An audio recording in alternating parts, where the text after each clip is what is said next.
Olá, mulheres, Evelyn Maciel falando.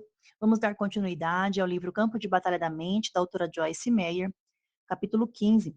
Este é um capítulo mais extenso, tem aproximadamente 22 páginas, então nós leremos ele em 2 áudios. Vou enviar o áudio da parte 1 e, posteriormente, o áudio da parte 2. Capítulo 15, A Mente de Cristo. Pois quem conheceu a mente, os conselhos e propósitos do Senhor, que o possa guiar e dar-lhe conhecimento e instruir? Nós, porém, temos a mente de Cristo, o Messias, e guardamos os pensamentos, sentimentos e propósitos do seu coração. 1 Coríntios 2, verso 16, com acréscimos da autora. Creio que agora você já tomou a firme decisão de escolher os pensamentos corretos. Então, vamos examinar os tipos de pensamentos que seriam considerados corretos de acordo com o Senhor. Há certamente muitos tipos de pensamentos que seriam considerados impensáveis a Jesus quando ele estava na Terra. Se quisermos seguir seus passos, então precisamos começar a pensar como ele pensava. Neste instante, você deve estar pensando: está impossível, Joyce. Jesus era perfeito. Eu posso ser capaz de melhorar minha forma de pensar, mas jamais serei capaz de pensar como ele pensava. Bem, a Bíblia nos diz que temos a mente de Cristo e um novo coração e um novo espírito. Um novo coração e um novo espírito. Dar-vos-ei coração novo e porei dentro de vós espírito novo. Tirarei de vós o coração de pedra e vos darei coração de carne. Porei dentro de vós o meu espírito e farei que andeis nos meus estatutos, guardeis os meus juízos e os observeis. Ezequiel 36, do 26 ao 27. Como cristãos, temos uma natureza nova, que é, na verdade, a natureza de Deus depositada em nós no novo nascimento. Podemos ver nessa passagem que Deus sabia que, se tínhamos de prestar atenção às suas ordenanças e caminhar em seus estatutos, Ele teria de nos dar seu espírito e um novo coração e mente. Romanos 8,6 fala da mente da carne e da mente do espírito, e nos diz que a morte é resultado de se seguir a mente da carne, e a vida é resultado de se seguir a mente do espírito.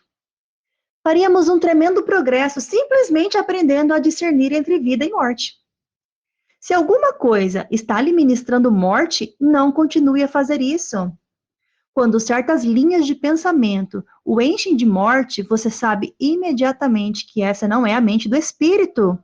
Para ilustrar, vamos dizer que eu esteja pensando em uma injustiça que sofri por causa de outra pessoa e comece a ficar irritada. Começo a pensar no quanto não gosto daquela pessoa. Se eu for perspicaz, notarei que estou sendo cheia com morte. Estou ficando irritada, tensa, estressada. Posso até mesmo estar experimentando desconforto físico, dor de cabeça, dor de estômago e fadiga inexplicável podem ser fruto da forma errada de pensar. Por outro lado, se eu estiver pensando em como sou abençoada e como Deus tem sido bom para mim, também perceberei que estou sendo cheia com vida. É muito útil que um crente aprenda a discernir vida e morte dentro dele. Jesus tomou as providências para que fôssemos cheios de vida, colocando sua mente em nós. Podemos escolher fluir na mente de Cristo. Nas próximas páginas deste capítulo, há uma lista de coisas a fazer para que possamos fluir na mente de Cristo. 1. Pense positivamente. Andarão dois juntos se não houver entre eles acordo? Amós 3, verso 3. Se uma pessoa está pensando de acordo com a mente de Cristo, como serão seus pensamentos? Serão positivos, com certeza. Em um capítulo anterior, já discutimos a absoluta necessidade de pensar positivamente. Talvez, a esta altura, você queira voltar ao capítulo 5 para refrescar sua memória a respeito da importância de ser positivo. Acabei de voltar e lê-lo e fui abençoada, embora eu mesma o tenha escrito. Jamais se dirá o suficiente a respeito do poder de ser positivo. Deus é positivo, e se quisermos fluir com Ele, devemos sintonizar na mesma frequência e começar a pensar positivamente. Não estou falando de exercitar o controle da mente, mas simplesmente ser uma pessoa positiva em todos os aspectos. Tenha perspectiva e atitude positivas. Mantenha pensamentos e expectativas positivos. Participe de conversas positivas. Jesus certamente mostrava perspectiva e atitudes positivas. Ele suportou muitas dificuldades, incluindo ataques pessoais. Mentiram sobre ele, foi abandonado por seus discípulos quando mais precisava deles. Foi escarnecido, foi solitário, mal compreendido e inúmeras outras coisas desencorajantes. Apesar disso, em meio a todas essas coisas negativas, ele permaneceu positivo. Ele sempre tinha um comentário edificante, uma palavra encorajadora. Ele sempre deu esperança a todos de quem se aproximou. A mente de Cristo em nós é positiva. Portanto, sempre que nos tornarmos negativos, não estaremos operando com a mente de Cristo. Milhões de pessoas sofrem de depressão e realmente não pensam que seja possível alguém estar deprimido sem ser negativo, a menos que a causa seja médica. Mesmo nesse caso, ser negativo apenas aumentará o problema e os sintomas. De acordo com o Salmo 33, Deus é a nossa glória e aquele que levanta a nossa cabeça. Ele quer erguer tudo, nossas esperanças, nossas atitudes, nosso humor, nossa cabeça, nossas mãos, nosso coração, nossa vida inteira.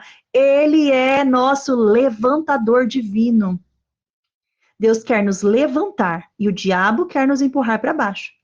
Satanás usa os eventos negativos e as situações da nossa vida para nos deprimir. A definição do dicionário da palavra deprimir é abater no espírito, entristecer. De acordo com o dicionário Webster, alguma coisa que está deprimida está afundada abaixo da região circundante, vazio. Deprimir significa afundar, empurrar para baixo ou manter abaixo do nível do solo. Regularmente temos oportunidade de pensar negativamente, mas nossos pensamentos apenas nos afundarão ainda mais. Ser negativo não resolve nossos problemas, apenas se soma a eles. Supere a depressão. O Salmo 143, do 3 ao 10, dá uma descrição de depressão e de como superá-la. Vamos examinar essa passagem em detalhes para ver os passos que poderemos dar para superar esse ataque do inimigo. Identifique a natureza e a causa do problema. Pois o inimigo me tem perseguido a alma, tem arrojado por terra a minha vida, tem me feito habitar na escuridão como aqueles que morreram há muito. Salmo 143, verso 3. Habitar na escuridão como aqueles que morreram há muito, certamente me soa como uma descrição de alguém que está deprimido. Observe que a origem dessa depressão, desse ataque à alma, é Satanás. Reconheça que a depressão rouba a vida e a luz. Por isso, dentro de mim esmorece e está oprimido o meu espírito, e o coração em meu peito se vê turbado e entorpecido. Salmo 143, verso 4, com acréscimos da autora. A depressão oprime a liberdade espiritual e o poder de uma pessoa.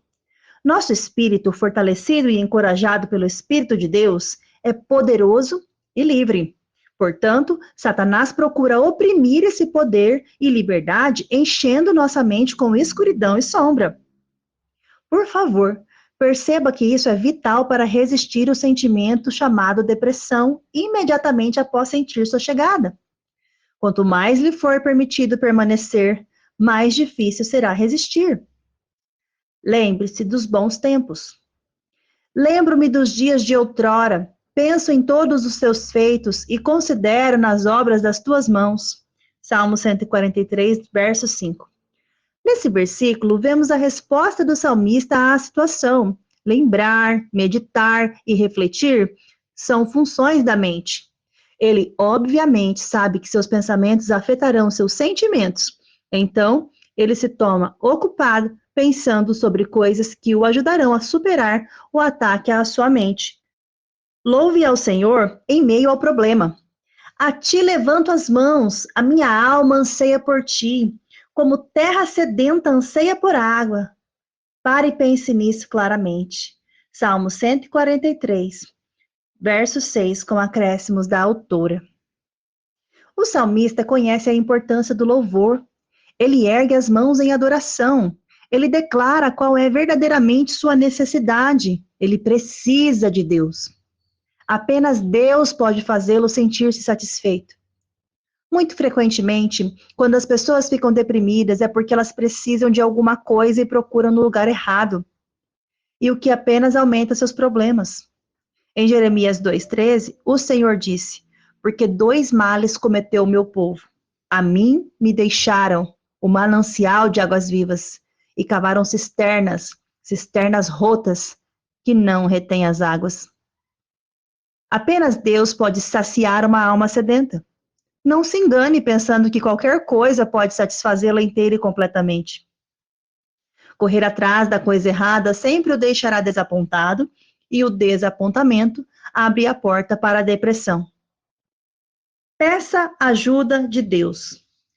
Dá-te pressa, Senhor, em responder-me. O espírito me desfalece. Não me escondas a tua face, para que eu não me torne como os que baixam a cova, a sepultura. Salmo 143, verso 7, com acréscimos da autora. O salmista clama por ajuda. Ele está basicamente dizendo: apressa-te, Senhor, porque eu não vou ser capaz de aguentar muito mais tempo sem ti. Ouça o Senhor. Faze-me ouvir pela manhã da tua graça, pois em ti confio. Mostra-me o caminho por onde devo andar, porque a ti elevo a minha alma. Salmo 143, verso 8. O salmista sabe que ele precisa ouvir o Senhor. Ele precisa ser assegurado do amor e bondade de Deus. Ele precisa da atenção e da direção de Deus. Ore por livramento. Livra-me, Senhor, dos meus inimigos, pois em ti é que me refugio.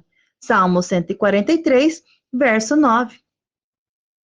Mais uma vez, o salmista está declarando que apenas Deus pode ajudá-lo. Por favor, observe que ao longo desse discurso ele está mantendo sua mente em Deus, não no problema. Busque sabedoria, conhecimento e liderança de Deus. Ensina-me a fazer a tua vontade, pois tu és o meu Deus. Guia-me, o teu bom espírito, por terreno plano. Salmo 143, verso 10. Talvez o salmista esteja indicando que ele havia saído da vontade de Deus e, portanto, tenha aberto a porta para ataque à sua alma. Ele quer estar na vontade de Deus porque ele agora percebe que esse é o único lugar seguro para estar. Então, ele pede a Deus que o ajude a se manter firme. Creio que esta frase, guia-me por terreno plano, refere-se às suas emoções vacilantes. Ele quer estar inabalável, não em altos e baixos. Use suas armas. Porque as armas da nossa milícia não são carnais, armas de carne e sangue, e sim poderosas em Deus para destruir, derrotar fortalezas, anulando sofismas. Visto que refutamos argumentos e teorias e questionamentos e toda altivez e superioridade que se levante contra o verdadeiro conhecimento de Deus, e levando cativo todo pensamento e propósito à obediência de Cristo, o Messias ungido, 2 Coríntios 10, do 4 ao 5, com acréscimos da autora. Satanás usa a depressão para arrastar milhões no poço de escuridão e desespero. O suicídio frequentemente é resultado da depressão. Uma pessoa suicida é geralmente alguém que se tornou tão negativa que não vê absolutamente nenhuma esperança para o futuro. Lembre-se, sentimentos negativos vêm de pensamentos negativos. A mente é o campo de batalha, o lugar onde a batalha ganha ou perdida. Escolha hoje ser positivo, lançando fora cada imaginação negativa e trazendo seus pensamentos à obediência de Jesus Cristo, 2 Coríntios 10, 5. 2. Tenha a mente de Deus. Tu, Senhor, conservarás e guardarás em perfeita e constante paz aquele cujo propósito, ambos a sua inclinação e o seu caráter, é firme em ti, porque ele confia, apoia-se e espera confiantemente em ti. Isaías 26, verso 3, com acréscimos da autora. Jesus tinha comunhão contínua com seu Pai Celestial.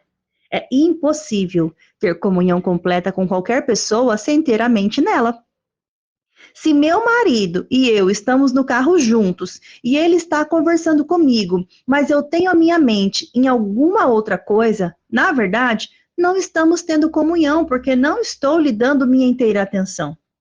Portanto, creio que podemos dizer com segurança que os pensamentos de uma pessoa que funciona na mente de Cristo estariam em Deus e em toda a sua obra poderosa. Medite em Deus e nas suas obras. Como de banha e de gordura farta-se a minha alma, e com júbilos nos lábios a minha boca te louva. No meu leito, quando de ti me recordo, em ti medito, durante a vigília da noite. Salmo 63, do 5 ao 6. Considero também nas tuas obras todas e cogito dos teus prodígios. Salmo 77, verso 12. Meditarei nos teus preceitos, e às tuas veredas, os caminhos da vida marcados pela tua lei, terei respeito. Salmo 119, verso 15, com acréscimos da autora. Lembro-me dos dias de outrora, penso em todos os teus jeitos e considero nas obras das tuas mãos. Salmo 143, verso 5. O salmista Davi falava frequentemente sobre meditar em Deus, sua bondade e suas obras e caminhos. É tremendamente edificante pensar na bondade de Deus e em todas as maravilhosas obras das suas mãos. Gosto muito de assistir programas de televisão sobre a natureza, os animais, a vida nos oceanos e etc., porque eles retratam a tremenda grandeza de Deus. Sua infinita criatividade, como ele está mantendo todas as coisas pela força do seu poder. Hebreus 1, verso 3. Meditar em Deus e nos seus caminhos e obras terá de se tornar uma parte regular dos seus pensamentos se você quer experimentar vitória. Uma das minhas passagens bíblicas favoritas é o Salmo 17, verso 15, no qual o salmista diz o Senhor: Eu, porém, na justiça, contemplarei a tua face. Quando acordar, eu me satisfarei com a tua semelhança e tendo doce comunhão contigo. Acréscimos da autora. Tive muitos dias infelizes porque começava pensando sobre todas as coisas erradas no instante em que acordava toda manhã. Posso dizer com certeza que tenho estado completamente satisfeita desde que o Espírito Santo está me ajudando a funcionar na mente de Cristo, a mente do Espírito que está em mim. Ter comunhão com Deus cedo de manhã é uma forma segura de começar a desfrutar a vida. Tenha comunhão com Deus. Se eu não for, o consolador, conselheiro, ajudador, advogado, intercessor, fortalecedor e companheiro, não virá para vós outros, em íntima comunhão convosco. Se, porém, eu for, eu vou-lo enviarei, para estar em íntima comunhão convosco. João 16, verso 7, acréscimos da autora. Essas palavras foram ditas por Jesus pouco antes da sua partida para o céu, onde ele está assentado à mão direita do Pai na glória. É óbvio, a partir dessa passagem, que a vontade de Deus é que estejamos em comunhão íntima com Ele. Nada está mais próximo de nós do que nossos pensamentos. Portanto, se enchermos nossa mente com o Senhor, isso o trará à nossa consciência e começaremos a desfrutar uma comunhão com Ele que trará alegria, paz e vitória à nossa vida diária. Ele está sempre conosco como prometeu que estaria. Mateus 28, 20, Hebreus 13, 5. Mas não estaremos conscientes da sua presença a menos que pensemos a respeito dele. Posso estar em um cômodo com alguém, e se tiver a minha mente em uma porção de outras coisas, posso ir embora sem mesmo me dar conta de que a pessoa estava lá. É dessa forma que acontece com os nossos privilégios da comunhão com o Senhor. Ele está sempre conosco, mas precisamos pensar nele para estarmos conscientes da sua presença. 3. Tenha a mente, Deus me ama. E nós conhecemos, entendemos, reconhecemos, estamos conscientes por meio de observação e experiência, e cremos, aderimos e colocamos fé e confiamos no amor que Deus tem por nós. Deus é amor, e aquele que permanece no amor, permanece em Deus e Deus nele. 1 João 4, 16, com acréscimos da autora. Tenho aprendido que a mesma coisa que é válida para o amor de Deus é válida para a sua presença. Se jamais meditamos em seu amor, não experimentaremos. Paulo orou em Efésios 3 para que as pessoas experimentassem o amor de Deus por elas mesmas. A Bíblia diz que ele nos ama, mas quantos dos filhos de Deus ainda não têm a revelação no tocante ao amor de Deus? Lembro-me que quando iniciei os ministérios Life in the World, na primeira semana em que eu deveria dirigir o encontro, perguntei ao Senhor o que ele queria que eu ensinasse, e ele me respondeu: diga ao meu povo que eu o amo. Ele sabe disso, eu disse. Eu quero ensinar-lhe alguma coisa realmente poderosa, não uma lição de escola dominical sobre João 3,16. Poucos do meu povo sabem quanto eu os amo. Se eles soubessem, agiriam de modo diferente. Quando comecei a estudar o assunto de receber o amor de Deus, percebi que eu mesma estava em desesperada necessidade. O Senhor me conduziu em meu estudo para 1 João 4,16, que afirma que deveríamos estar conscientes do amor de Deus. Isto significa que deveria ser alguma coisa sobre o que devemos estar ativamente conscientes. Eu tinha um tipo de entendimento vago, inconsciente de que Deus me amava, mas o amor de Deus é uma força poderosa em nossa vida, que nos conduzirá por meio das mais difíceis provações à vitória. Em Romanos 8:35, o apóstolo Paulo nos exorta: quem nos separará do amor de Cristo? Será o sofrimento ou a tribulação, calamidade ou angústia, ou perseguição, ou fome, ou nudez, ou perigo, ou espada? Então, no verso 37, ele continua dizendo: em todas estas coisas, porém, somos mais que vencedores por meio daquele que nos amou. Acréscimos da autora. Estudei esse assunto por um longo tempo e me tornei consciente do amor de Deus por mim ao pensar sobre o seu amor e confessá-lo em voz alta. Aprendi versículos sobre o amor de Deus e meditei neles e os confessei com minha boca. Fiz isso por meses e o tempo todo a revelação do seu amor incondicional por mim foi se tornando cada vez mais uma realidade para mim. Agora, seu amor me é tão real que até mesmo em tempos difíceis sou confortada pelo conhecimento consciente de que ele me ama e que eu não tenho mais de viver com medo. Não tenha medo. No amor não existe medo. Antes, o perfeito amor lança fora o medo. 1 João 4,18. Deus nos ama perfeitamente, exatamente como somos. Em Romanos 5,8 nos diz: Deus prova o seu próprio amor para conosco, pelo fato de ter Cristo morrido por nós, sendo nós ainda pecadores. Crentes que operam de acordo com a mente de Cristo não vão pensar sobre como eles são horríveis. Eles terão pensamentos baseados na retidão. Você deveria ter uma conscientização de retidão, meditando regularmente sobre quem você é em Cristo. Seja consciente da justiça, não consciente do pecado. Aquele que não conheceu o pecado, ele o fez pecado por nós, por amor a nós, para que nele, através dele, fôssemos feitos, vestidos de, visto como e exemplos de justiça de Deus, o que deveríamos ser aprovados e aceitáveis e em relacionamento correto com ele pela sua bondade. 2 Coríntios 5, verso 21, com acréscimos da autora. Muitos crentes são atormentados por pensamentos negativos a respeito deles mesmos. Pensamentos sobre como Deus deve ser tão desagradável por causa de todas as suas fraquezas e falhas.